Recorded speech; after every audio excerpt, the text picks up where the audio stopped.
Muy bien, hermanos y hermanas, bienvenidos de regreso, bienvenidas de regreso. Vamos a estudiar ahora el tema titulado Descifrando el misterio de los 7 truenos. Se encuentra en la página 51 del manual que ustedes han adquirido. Quiero pedirle que los que tienen el manual, si tienen personas a su lado que no tienen el manual, compartan para que ellos también puedan seguir el material. Ahora, hemos estado estudiando Apocalipsis el capítulo 10. Hemos visto que un ángel poderoso desciende del cielo. En su mano, vamos a ver que es en la mano izquierda, tiene un librito que abrió antes que descendiera. Y entonces ese ángel planta un pie en el mar y otro pie en la tierra, diciendo que el mensaje que trae va a ser global. Y el acto de plantar los pies significa que él reclama que este mundo le pertenece a él. Y luego entonces el siguiente evento es que este ángel poderoso suelta un rugido como un león. Y entonces el eco de su voz causa 7 truenos. Ahora, para entender los 7 truenos necesitamos ir a otro pasaje de la Biblia a donde se menciona también truenos. Vayan conmigo a Juan 12 y los versículos 27 al 29. Juan 12, 27 al 29. Aquí el Señor Jesucristo está por ir a la cruz. En muy poco tiempo va a ir a la cruz. Y el Señor Jesucristo tiene esta experiencia que se describen en estos versículos. Dice, esto es cuando Jesús estaba a punto de comenzar su pasión en el Getsemaní y luego en la cruz. Dice Jesús a la muchedumbre que está reunida allí: ahora está turbada mi alma. ¿Y qué diré? Padre, sálvame de esta hora. Mas para esto he llegado a esta hora, dice Jesús. Padre, glorifica tu nombre. Le dice Jesús a su Padre, glorifica tu nombre. Entonces vino una voz del cielo: lo he glorificado y lo glorificaré otra vez. Yo pregunto, ¿el mensaje que habló la voz del cielo, la voz del Padre, se entendió? ¿Era un mensaje que se podía entender? Sí, ahí lo dice. La voz del cielo dijo que lo he glorificado y lo glorificaré otra vez. Glorifica tu nombre. Pero ahora escuchen la reacción de los que están presentes. Y la multitud que estaba allí y había oído la voz, decía que había sido un trueno.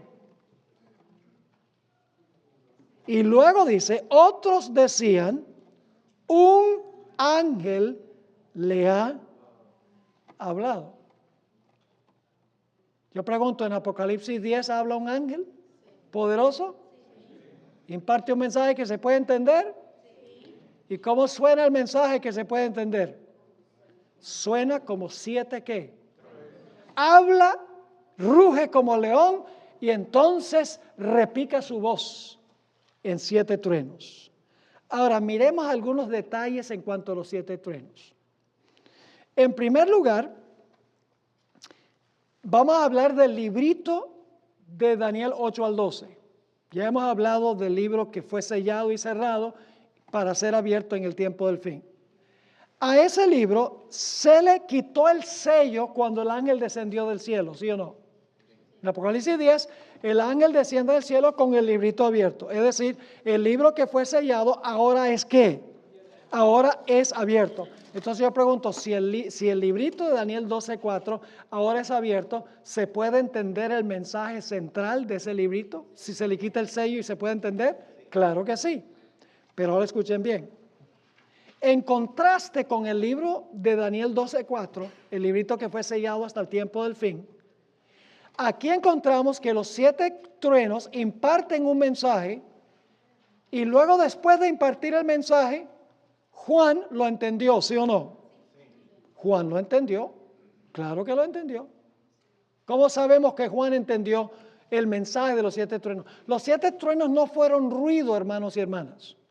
No es como escuchamos unos truenos y es puro ruido. No, no. Los 7 truenos son un mensaje comprensible que se podía entender. Y sabemos eso porque Juan explicó que él estaba a punto de escribir lo que dijeron los 7 truenos. Yo pregunto, ¿hubiera podido escribir lo que dijeron los 7 truenos si los 7 truenos no impartieron un mensaje? Lógico que no. Es decir, los 7 truenos se sellan para que no se pueda entender lo que dijeron los 7 truenos. El mensaje de los 7 truenos, en otras palabras, es sellado. Ahora, un punto que quiero recalcar es que el rugir del león y los 7 truenos ocurren entre 1798 y 1844, cuando el ángel da el juramento de que el tiempo no será más. Eso vamos a encontrar que el juramento se dio en 1844. Es decir, los 7 truenos tienen que ver con algo que ocurrió entre 1798 y 1844. Porque ya vimos en la primera parte del capítulo 10 que el ángel desciende del cielo en el tiempo del fin, abre el librito en 1798, luego dice que el ángel ruge como un león, suenan 7 truenos y después de eso el ángel levanta la mano derecha al cielo y jura en nombre del Creador que el tiempo no será más, y eso pasa en 1844. Es decir, que los 7 truenos tienen algo que ver con eventos que suceden entre 1798 y 1844. Ahora, la sierva del Señor, en el comentario bíblico adventista, el tomo 7, en sus comentarios sobre Apocalipsis 10, dice ella, y esta cita es muy importante, la luz especial que le dio el ángel a Juan, que se hallaba expresada en los 7 truenos, era una delineación de los eventos. Los 7 truenos eran ¿una qué? Una delineación de los eventos que iban a ocurrir bajo los mensajes del primer y segundo ángel. Es decir, que los 7 truenos iban a ocurrir cuando se proclamara el mensaje del primer ángel y el mensaje del segundo ángel. Y ahora fíjense lo que dice.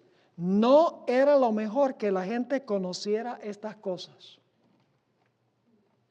Es decir, había algo entre 1842 y 44, cuando se proclamó el mensaje del primero y el segundo ángel, ocurrió algo durante ese tiempo a donde la gente no conocía algo porque estaba sellado. ¿Y por qué estaba sellado? ¿Por qué no era lo mejor que la gente comprendiera lo que habían hablado los 7 truenos? Dice, porque era necesario probar su fe. 3 puntos que quiero recalcar de esta cita. 1, los 7 truenos son una descripción de una delineación de eventos que ocurrieron entre 1842 y 1844, después de 1798 y antes del juramento que hace el ángel de que el tiempo no será más. Segundo lugar, la gente que vivió durante este periodo, entre 1842 y 1844, no debía entender el mensaje que impartieron los truenos, porque el mensaje de los truenos se selló. Y en tercer lugar, el propósito por el cual no debían entender el mensaje de los 7 truenos entre 1842 y 1844 es porque era necesario probar su fe. Ahora necesito darles un poquito de historia denominacional para que podamos entender cómo se cumplió esto. Como todo adventista bien informado sabe, Guillermo Miller empezó a estudiar este asunto del juicio desde el año 1818. Y al estudiar Daniel 8 y Daniel 9, él concluyó, basado en la profecía de los 2300 días, que el juicio iba a ocurrir alrededor del año 1843. Ya para 1818 Guillermo Miller había concluido, 25 años antes de 1844, que el juicio iba a ocurrir alrededor del año 1843. Y él creía que el juicio era la segunda venida de Jesús, para purificar la tierra, para destruir a los impíos y para establecer su reino en la tierra. Esta conclusión la alcanzó Guillermo Miller estudiando la profecía de las 70 semanas. Él dijo, las 70 semanas comienzan en el año 457 y son la primera porción de los 2300 días. Van del 457 al año 34. Y luego el tiempo restante desde el año 34 hasta 1844 son los 1810 años adicionales a los 490 de las 70 semanas. Así fue que Guillermo Miller, estudiando la profecía de Daniel, concluyó que Jesús iba a venir alrededor del año 1843. El problema es que Guillermo Miller y los milleritas no se dieron cuenta que en realidad había un problema con el año cero. Por eso Guillermo Miller dijo que Jesús iba a venir alrededor de 1843. Porque cuando uno mira el tiempo antes de Cristo, van bajando los años 5, 4, 3, 2, 1 antes de Cristo. Y luego entonces salta al año 1 después de Cristo. Es decir, el año 1 hay que contarlo ¿qué? 2 veces. Y por lo tanto no llevaba a 1843, sino que lleva ¿a dónde? A 1844. Pero los milleritas no entendieron eso. Y vamos a encontrar que era la intención de Dios que ellos no entendieran eso.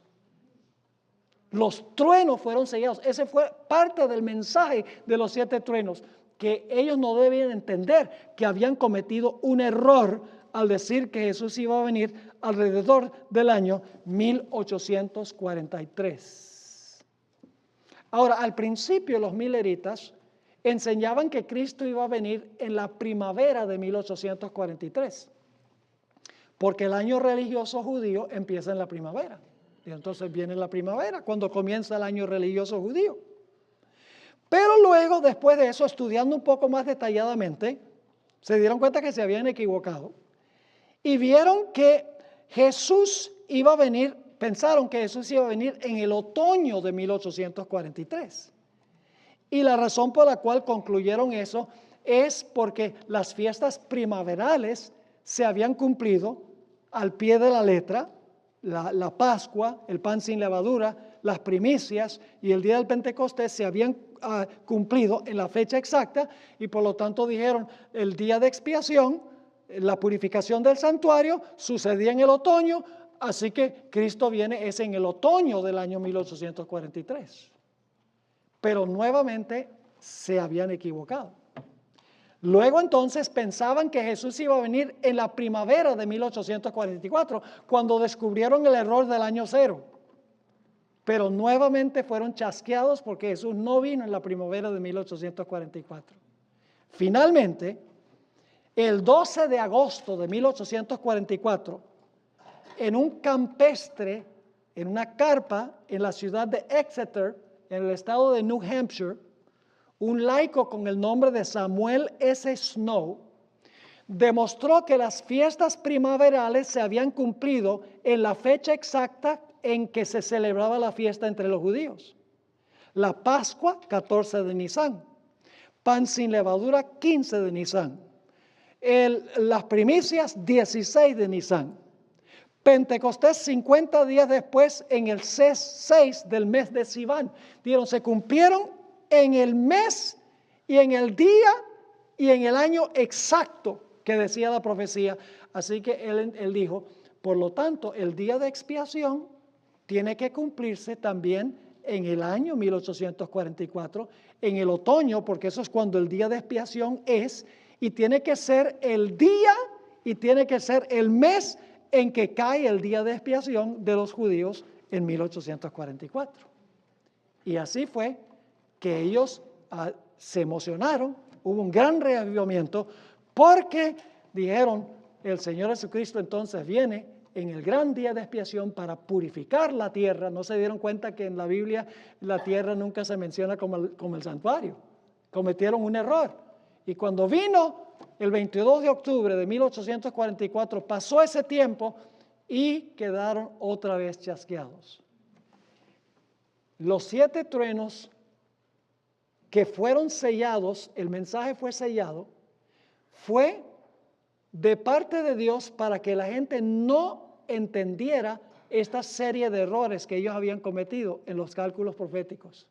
Y usted dice, pero pastor, ¿por qué eso? Permítame leerle del Espíritu de Profecía de Elena White, quien fue testigo ocular, participó en esto. Así que ella sabe muy bien lo que está escribiendo.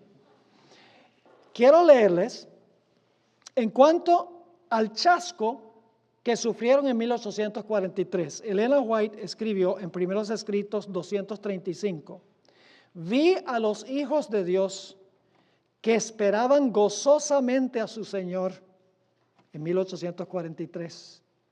Pero Dios quería ¿qué? Probarlos. ¿Recuerdan que los 7 truenos, el propósito por el cual se sellaron era para probar a la gente? Sí, sigue escribiendo. Su mano encubrió un error cometido al computar los periodos proféticos. Quienes esperaban a su Señor no advirtieron la equivocación. ¿Están entendiendo la relación con los 7 truenos? Fueron sellados. No era bueno que entendieran eso. Ni tampoco le echaron de ver los hombres más eruditos que se oponían a la determinación de la fecha. Dios quiso que su pueblo sufriera un chasco. ¡Wow! La gente dice, ¿cómo es que Dios quería que sufrieran un chasco? Porque no entendieron bien las profecías. Sigamos leyendo. Dios quiso que su pueblo sufriera un chasco. Pasó la fecha señalada y quienes habían esperado con gozosa expectación a su Salvador quedaron tristes y descorazonados. Mientras que quienes no habían amado la aparición de Jesús, pero por miedo habían aceptado el mensaje, se alegraron de que no viniese cuando se le esperaba. Su profesión de fe no había afectado su corazón ni purificado su conducta. El paso de la fecha estaba bien calculado para revelar el ánimo de los tales. Estos fueron los primeros en ponerse a ridiculizar a los entristecidos y descorazonados fieles, que verdaderamente deseaban la aparición de su Salvador. Vi la sabiduría manifestada por Dios al probar a su pueblo y proporcionar el medio de descubrir quiénes se retirarían y volverían atrás en la hora de la prueba. Entonces, ¿qué significa que los truenos fueron? Los truenos, hermanos y hermanas, indicaban que iba a haber una serie de chascos por no entender bien los cálculos proféticos. Esos truenos fueron sellados porque la gente no debía saber lo que iba a ocurrir. No debía descubrir sus errores. ¿Por qué razón? Porque se realizó un zarandeo. Cuando vinieron los chascos, ¿qué pasó con los que eran superficiales y en verdad no amaban a Jesús? Esos se fueron y ridiculizaron lo que habían creído antes. Pero los que eran fieles permanecieron. Dios, al encubrir los errores que ellos habían cometido en los cálculos proféticos, estaba causando entre los que profesaban su nombre un zarandeo. Aquí hay una segunda cita, Primeros Escritos, página 236. Y estos son los chascos de 1843. Dice, pero los fieles chasqueados que no podían comprender por qué no había venido su Señor, no quedaron en tinieblas. Nuevamente se les indujo a escudriñar en la Biblia los periodos proféticos. La mano del Señor se apartó de las cifras y entendieron su error. Se dieron cuenta que los periodos proféticos alcanzaban hasta 1844 y que la misma evidencia que habían aducido para demostrar que los periodos proféticos iban a terminar en 1843, demostraba que terminarían en 1844. Pero aún ahí se equivocaron porque pensaban que Jesús iba a venir en la primavera. Eso estaba sellado para ver quién era quién. Sigue escribiendo ella: la luz de la palabra de Dios iluminó su situación y descubrieron que había un periodo de tardanza. Aunque la visión tardare, espéralo. En su amor por la venida inmediata de Cristo, habían pasado por alto la demora de la visión, calculada para comprobar quiénes eran los que verdaderamente esperaban al Salvador. De nuevo señalaron una fecha. Sin embargo, yo vi que muchos de ellos no podían sobreponerse a su desaliento para llegar al grado de celo y energía que caracterizara su fe en 1843. Yo pregunto, ¿la experiencia de los 7 truenos se cumplió con el movimiento millerita? Sí, señor, al pie de la letra. Fueron eventos que ocurrieron entre 1842 y 1844.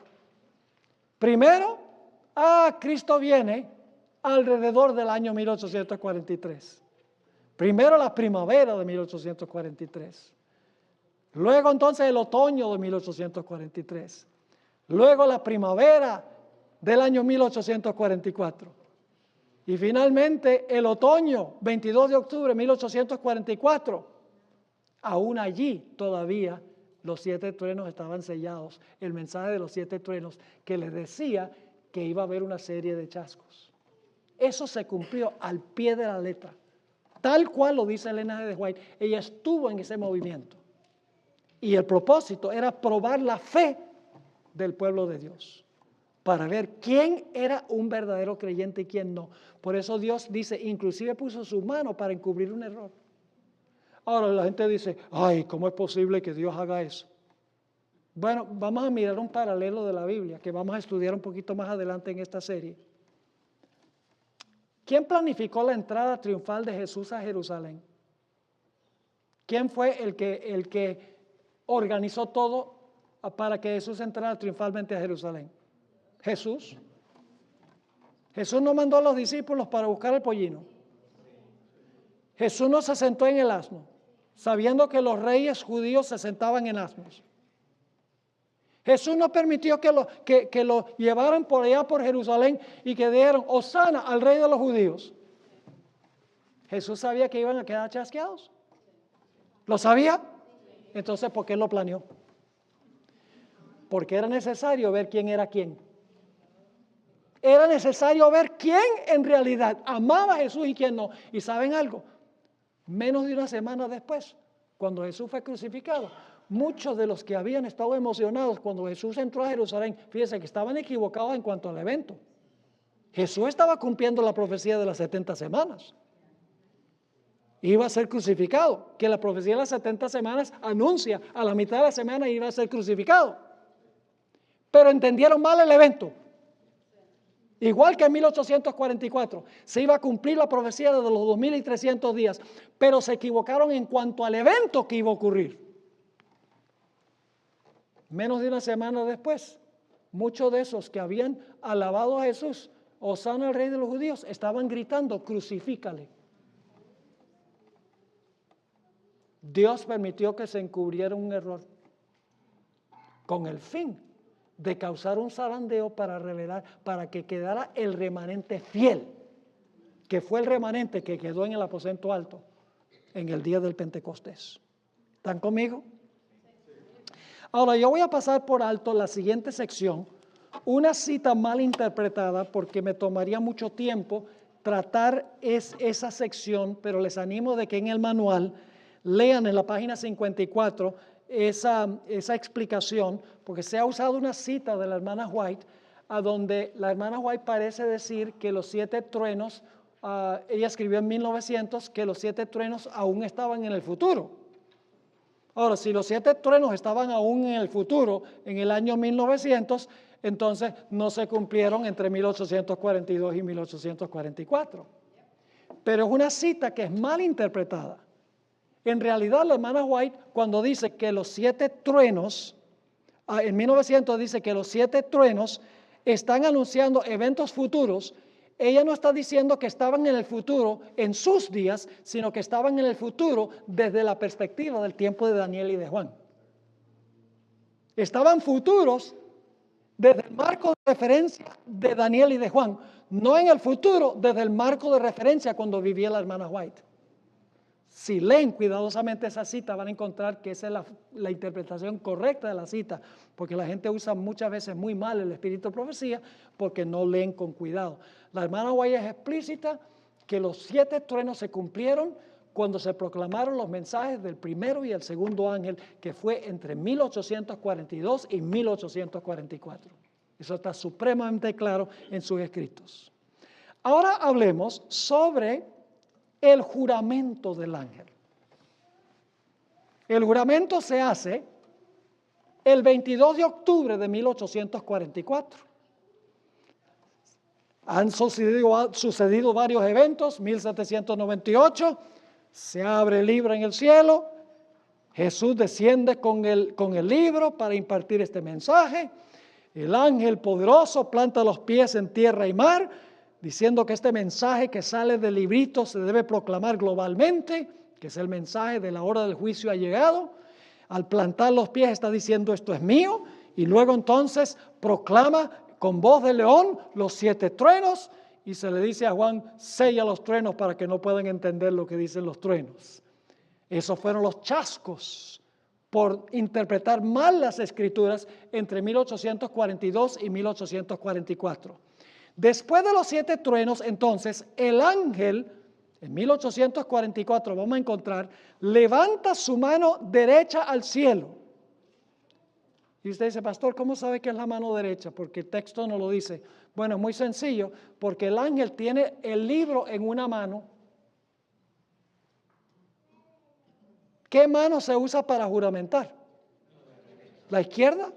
No, se usa la mano derecha para juramentar. Ahora hablemos un poquito del juramento del ángel. Ahora fíjense lo que tenemos aquí.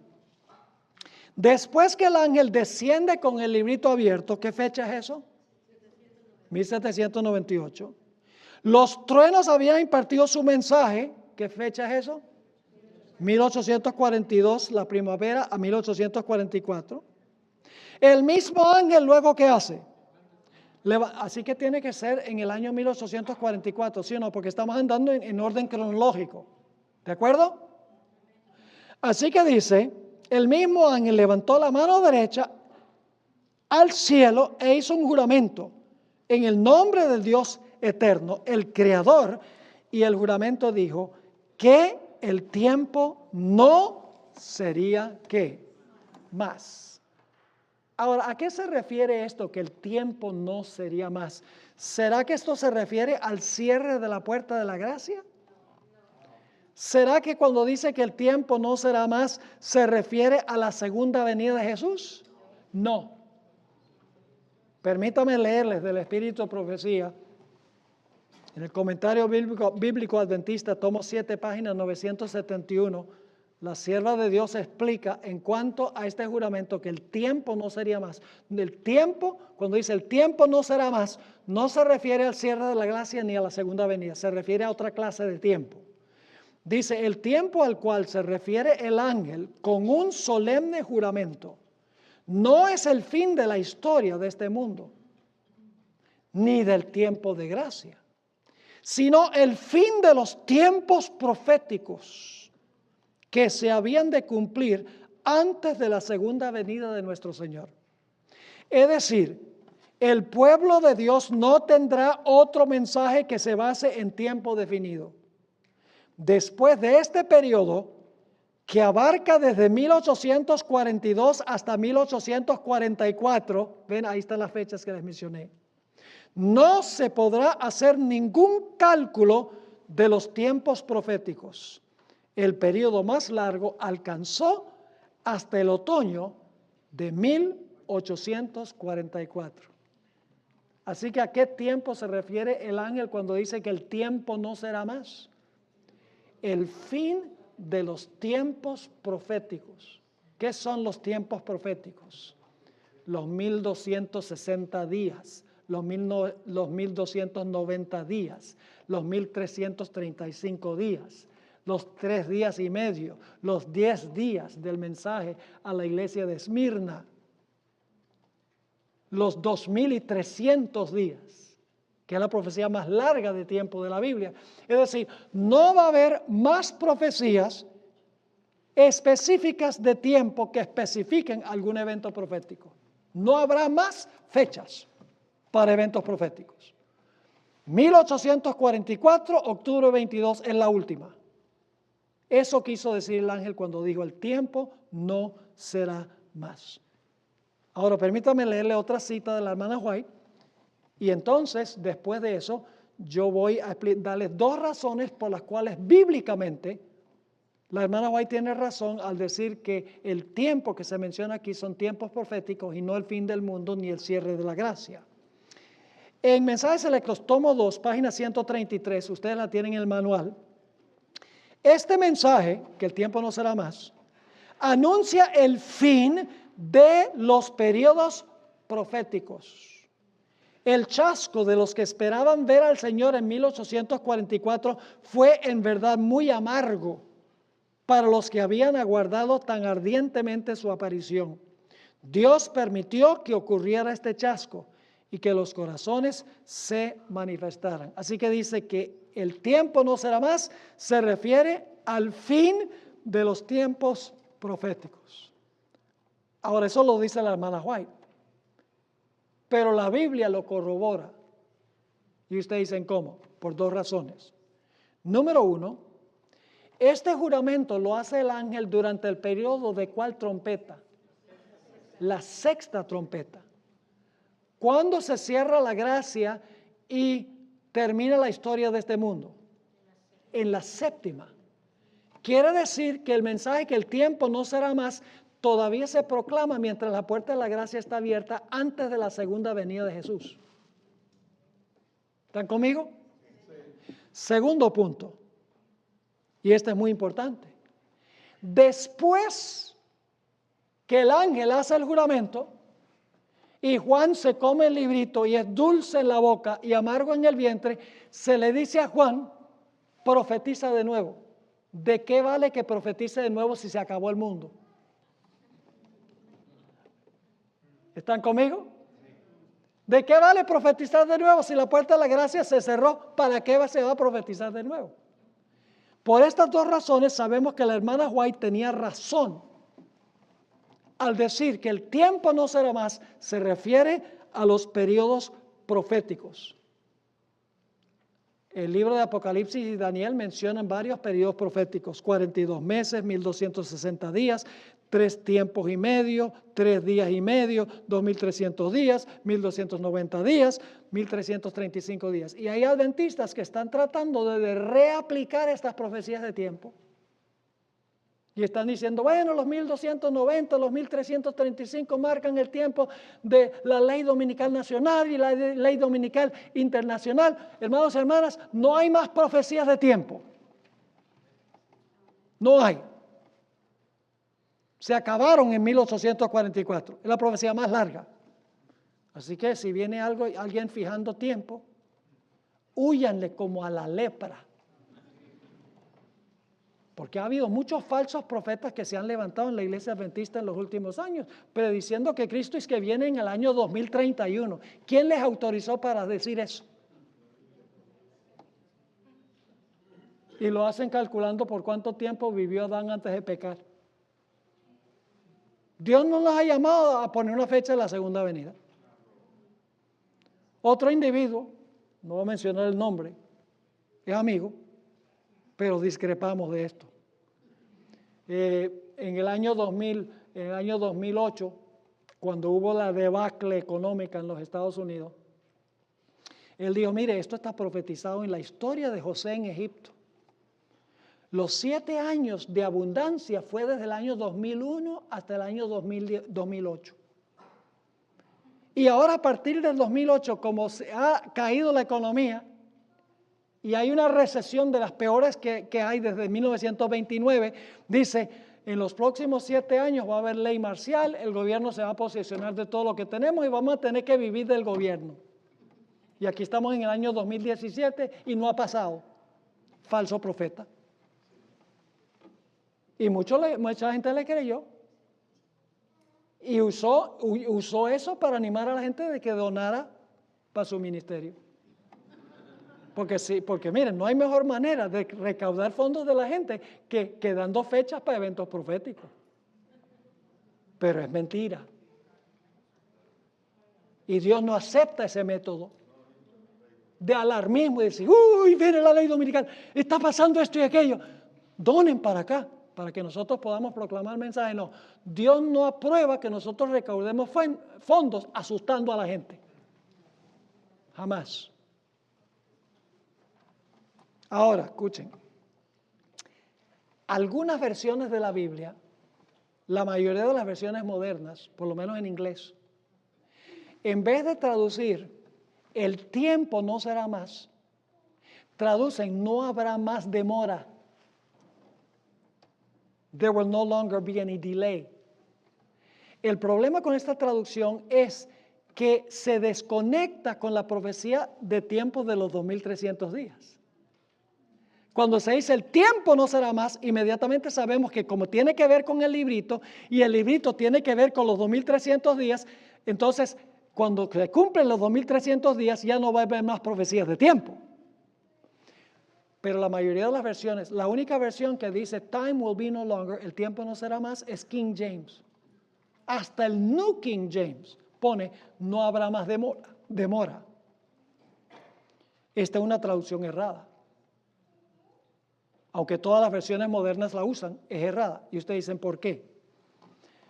La palabra tiempo que se usa allí es la palabra cronos, de donde viene nuestra palabra cronología.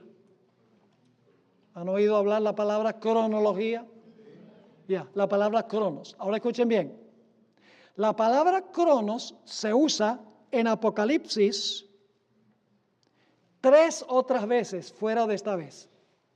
Se usa en Apocalipsis 2:21, a donde se dice que Dios le dio a Jezabel tiempo para que se arrepintiera. Se usa en Apocalipsis 6:11, a donde los mártires están clamando debajo del altar y se les dice que esperen un poco de tiempo hasta que se complete el número de los mártires. Y se usa en Apocalipsis 23, a donde dice que el diablo después de los 1000 años será soltado por un corto tiempo. Todas las versiones traducen esas 3 referencias tiempo. Pero cuando se trata de Apocalipsis 10:6, traducen demora. Otro punto importante es que la palabra cronos aparece más de 30 veces en el Nuevo Testamento y nunca se traduce en las versiones demora. Además de eso, hay una palabra griega que significa demora, que podría haber usado Juan si quería decir que era una demora.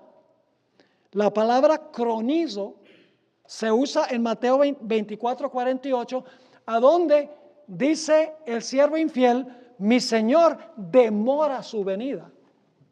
Así que si Juan hubiera querido decir que no va a haber más demora, hubiera usado cronizo, no hubiera usado cronos.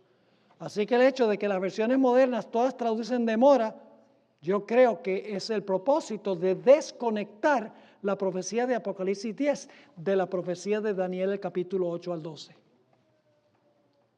Y no lo vamos a permitir.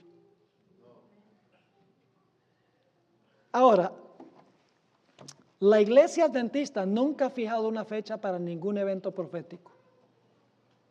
Y ustedes dicen, pastor, ¿cómo dice eso? ¿Acaso la iglesia adventista no fijó el 22 de octubre de 1844? No, en esa fecha no había iglesia adventista. La iglesia adventista tuvo su origen, el nombre se adoptó en 1863.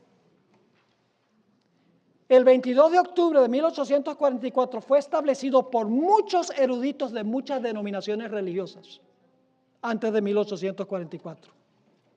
Es más, Elena White escribió múltiples veces que no debemos fijar fechas. Permítame leer 2 citas.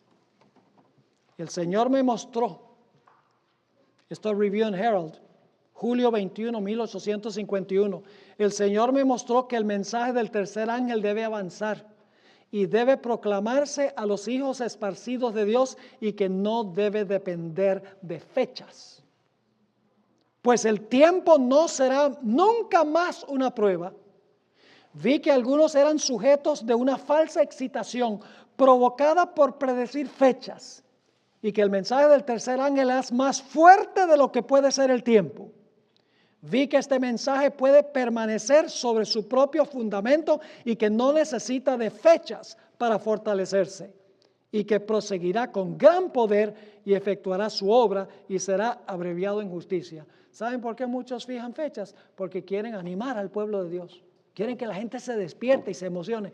Pero el problema es que cuando no se cumple la profecía, la gente queda peor que antes.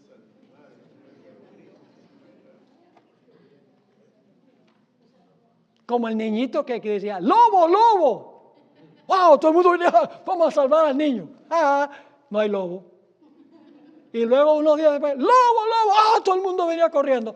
Y entonces después llegó un momento en que el niño dice, ¡lobo, lobo! Él dice, no le creemos, pero el lobo vino. Y se comió al niño. ¿Eh? Los adventistas nunca han fijado fecha. En otra cita, la hermana White, Mensajes Selectos, tomo 2, página 96. Y son muchas más, solo puse 2 en el manual. Tengo 7 páginas de citas de la hermana White. Solo puse 2 aquí. Dice, siempre habrá en la iglesia movimientos espurios y fanáticos, realizados por personas que pretenden ser guiadas por Dios, por aquellos que correrán antes de ser enviados y que establecerán fechas para el cumplimiento de profecías que están aún por cumplirse. El enemigo se deleita con este proceder, porque sus repetidos fracasos y su desviación de la atención hacia puntos falsos provoca confusión e incredulidad. Más claro no canta un gallo a las 3 de la mañana. Ahora vamos a terminar hablando sobre el juramento del ángel. ¿Vamos bien? ¿Están entendiendo? Ve, a medida que vamos avanzando, yo le dije que es como cuando uno empieza a armar un rompecabezas de 1000 piezas. Dice, ¿cómo voy yo a juntar todo esto? ¡Qué enredo! Tantas piezas con tantas formas. Y uno dice, ¿cómo voy a armar yo este asunto?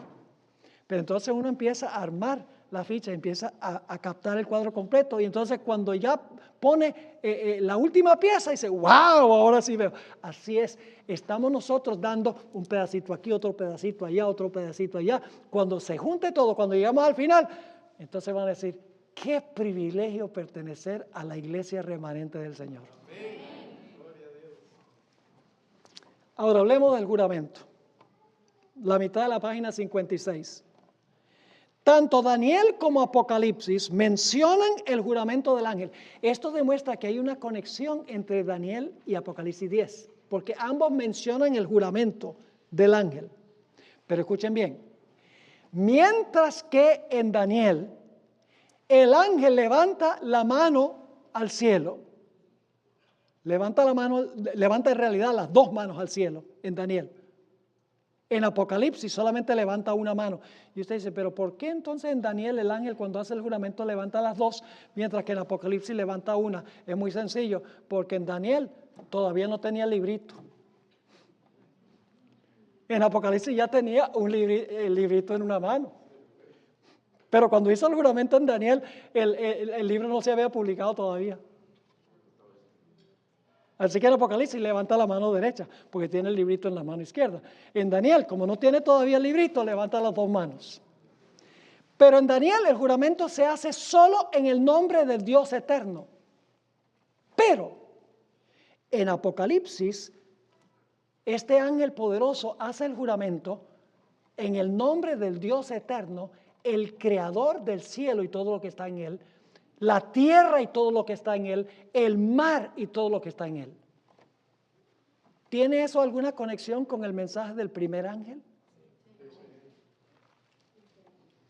Vi un ángel descender del cielo, que tenía el evangelio para predicarlo a los que moran en la tierra, a toda nación, tribu, lengua y pueblo, diciendo en alta voz: temed a Dios y dadle gloria, porque la hora de su juicio ha llegado. Ahí está con la conexión con Daniel. Y adorad a aquel que hizo el cielo, la tierra, el mar y las fuentes de las aguas. El mensaje del primer ángel se encuentra en Apocalipsis 10. Porque el ángel jura en el nombre del que creó el cielo y lo que está en él, la tierra y lo que está en él, el mar y lo que está en él. Y en Apocalipsis 14, el mensaje del primer ángel proclama el juicio y entonces invoca al creador del cielo, la tierra y el mar. Ahora, ¿qué nos llega a la mente cuando nosotros pensamos que el mensaje del primer ángel y el mensaje del ángel de Apocalipsis 10 invoca al Dios creador? ¿De qué nos hace pensar eso? Nos hace pensar que Dios está restaurando el mandamiento que atrae la atención al creador. ¿Saben dónde se menciona que Dios él creó el cielo, la tierra, el mar y todas las cosas que en ellos hay? ¿Dónde está? En el cuarto mandamiento. ¿Esta es una insinuación al cuarto mandamiento? En Génesis dice que creó los cielos y la tierra y luego el séptimo día estableció el sábado. Quiere decir que los que proclamen este mensaje van a proclamar no solo que la hora del juicio llegó, sino que van a proclamar también el sábado. ¿Y saben lo que es interesante? Poco después de 1844, después de entrar al lugar santísimo con Jesús, después que entendieron la razón del chasco, entendieron que Jesús no iba a venir a la tierra, sino que iba a empezar el proceso de purificar el santuario, de examinar las vidas de todos los que profesaron a Jesús, el juicio investigador de Daniel 7. Entendieron que la fecha estaba correcta, pero el evento lo habían entendido mal. Ahora, ellos entran con Jesús al lugar santísimo, lo siguen en su obra en el lugar santísimo. Y cuando llegan al arca del pacto, esto lo vamos a mirar en otras presentaciones más adelante, cuando entran al lugar santísimo ven el arca del pacto. Y entonces van al Antiguo Testamento y dicen, bueno, ¿y qué es lo que estaba en el arca del pacto? Los 10 mandamientos estaban en el arca del pacto. Y el arca terrenal era una copia del celestial. Entonces, ¿qué debe estar en el arca celestial? Los 10 mandamientos. Entonces, los 10 mandamientos no fueron clavados en la cruz. Y luego estudia más y dice, ¿y qué se encuentra en el centro de la ley de Dios? El sábado. Y entonces, ¿por qué razón es que el mundo cristiano guarda el domingo? No solo eso, sino que al entrar al lugar santísimo dicen, ahora entendemos que ha comenzado el juicio. El mundo cristiano dice, el juicio es cuando una persona se muere. Pero cuando entran al lugar santísimo dicen, no, se va a investigar los casos de todas las personas mientras están muertos. Y finalmente a los vivos. Descubrieron dentro de poco tiempo la Reforma Pro Salud, el pote de maná. Tenía un doble propósito. Primero, tenía el propósito de demostrar que el sábado es una prueba, si estamos dispuestos a caminar en la ley de Dios. Ustedes pueden leerlo en Éxodo 16. La hermana White dice que el sábado será la gran prueba final. Y eso viene de Éxodo 16, donde Dios dice, les voy a dar maná para probarlos a ver si andan en mi ley o no. Esa es la primera lección del maná. Ellos lo descubrieron. Segunda lección que Dios quería enseñar con el maná es la vida saludable, la dieta vegetariana. Y ustedes dicen, ¿dónde se encuentra eso? En Números 11. El pueblo se cansó del maná, de la comida que Dios les había dado. ¿Qué comida nos ha dado Dios a nosotros? chuleta de cochino, langostas, langostinos. Mire, yo no entiendo cómo los cristianos dicen, está bien comer carne de puerco. Mire, hermanos, los nombres, cochino, marrano, puerco, el puro nombre le dice a uno qué es. La gente come porquerías. Eso viene de la palabra puerco, por si acaso no lo sabían. El mundo cristiano no ha entrado al lugar santísimo, así que no entienden la reforma pro salud. Pero los pioneros sí, dieron el pote de maná, indica la reforma pro salud, porque el pueblo dijo, no queremos la dieta que Dios nos dio, lo que queremos es carne. Y le insistieron a Dios y decían, ¿ustedes quieren carne? Ok, está bien, les doy carne, y les mandó codornices. Y se atragantaron de codornices, hasta que les salían por las orejas, simbólicamente, ¿no?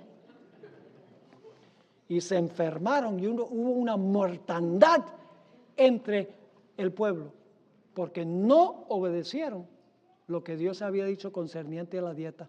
Los pioneros, cuando entraron al lugar santísimo en 1844, descubrieron todas las verdades distintivas de la iglesia adventista del séptimo día. La ley, el sábado, el juicio, la reforma pro salud y el estado de los muertos también.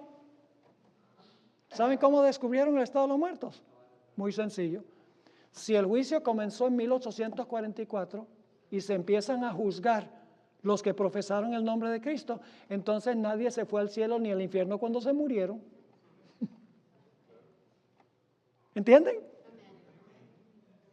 ¿Qué dice el mundo cristiano en cuanto al juicio? Cuando te mueres, si te portaste bien, vas para el cielo, si no, vas al infierno. ¿Qué dice la ley?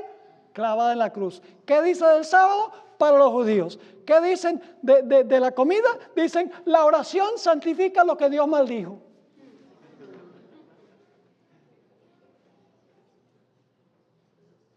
Cuando los fieles de Dios entraron al lugar santísimo, descubrieron las doctrinas que nos distinguen del mundo cristiano. Y ese es el mensaje que hemos sido llamados a proclamar al mundo. Y hay de nosotros si no lo hacemos. No somos una iglesia del montón. No somos cualquier iglesia. No tenemos razón para borrar nuestra identidad. Pero ¿saben cuál es uno de los problemas que tenemos en la iglesia? Que nada de esto se le enseña a la gente que entra a la iglesia. La mayoría de los que entran a la iglesia no saben nada de la historia de la iglesia adventista. A duras penas le damos la fe de Jesús, si es que se la damos. Y entran a la iglesia, sí es la iglesia que guarda el sábado. Y la iglesia que cree que los muertos no saben nada, pero no saben nada de nuestro origen divino. No saben nada de cuál es nuestro mensaje, cuál es nuestra misión. Creen que, como las demás iglesias, que sencillamente nuestro mensaje y nuestra misión es proclamar a Jesús. Y yo creo que es proclamar a Jesús, pero en el contexto de los mensajes de los tres ángeles. Y si no estamos proclamando los mensajes de los tres ángeles, no tenemos razón para existir. Así de sencillo es. ¿Les quedó claro lo que estudiamos? Amén. ¿Van a volver mañana? Amén. Gloria a Dios. Llamen a esos flojos que no están aquí. Díganle, estamos gozando en el estudio de la palabra. Todavía nos falta mucho que estudiar, hermanos y hermanas. La consumación del misterio de Dios es nuestro primer tema de mañana. Y luego el fascinante tema, una experiencia dulce y amarga. Van a ver cómo se cumplió eso con el movimiento de la iglesia remanente alrededor de 1844. Oremos. Padre, gracias te damos por este mensaje glorioso que tú le has dado a esta iglesia, tu iglesia remanente. En cierto sentido nos hemos extraviado de la razón de nuestra existencia. Vuelve a encauzarnos, Señor, en el camino que tú trazaste. Que podamos proclamar con poder los mensajes de los tres ángeles.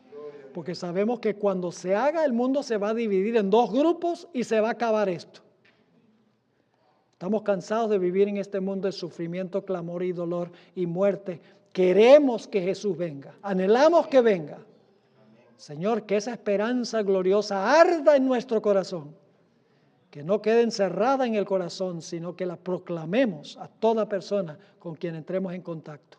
Que puedan saber que hay esperanza, que hay un Salvador que regresa pronto. Te pedimos que nos acompañes al regresar a nuestros hogares. Te lo imploramos en el precioso nombre de Cristo, nuestro Salvador. Amén.